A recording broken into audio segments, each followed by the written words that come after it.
ঘটনা কি ৰাতিপুৱা মই 6টা বজাত দোকান ঝাৰু দি থৈ গৈছোঁ তালা নোখোলাতে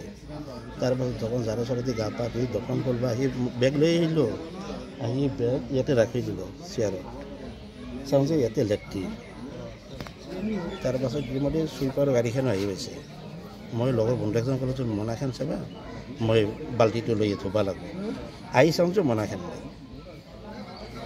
মই ইয়াতে সুধিলোঁ দাদা মোনাখন দুটা ল'ৰাই লৈ গ'ল ফোনৰ গহনা আছে আছে কিমান টকা মানে এতিয়াতো মই গোটেই হিচাপ দিব লাগিব দেৰি হ'ব টকা পইচা হিচাপটো মই ক'লোঁ বাইক লৈ আহিছিল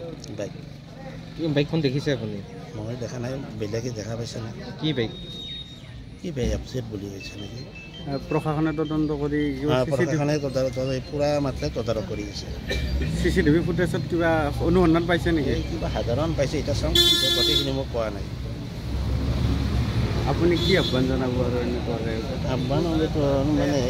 আমাৰ প্ৰশাসনৰ ছাৰ তেখেত যেন অলপমান এইটোত আৰু নজৰ দিয়ে এনেকুৱা ধৰণৰ ঘটনা এইবাৰ প্ৰথম হৈছে নেকি সত্যাৱৰটো হৈয়ে থাকে এনেকুৱাতো মই এইবাৰ এনেকুৱা ঘটনা এইবাৰ প্ৰথম হয় ইয়াৰ আগত কিবা কিবি হৈ গৈছে আৰু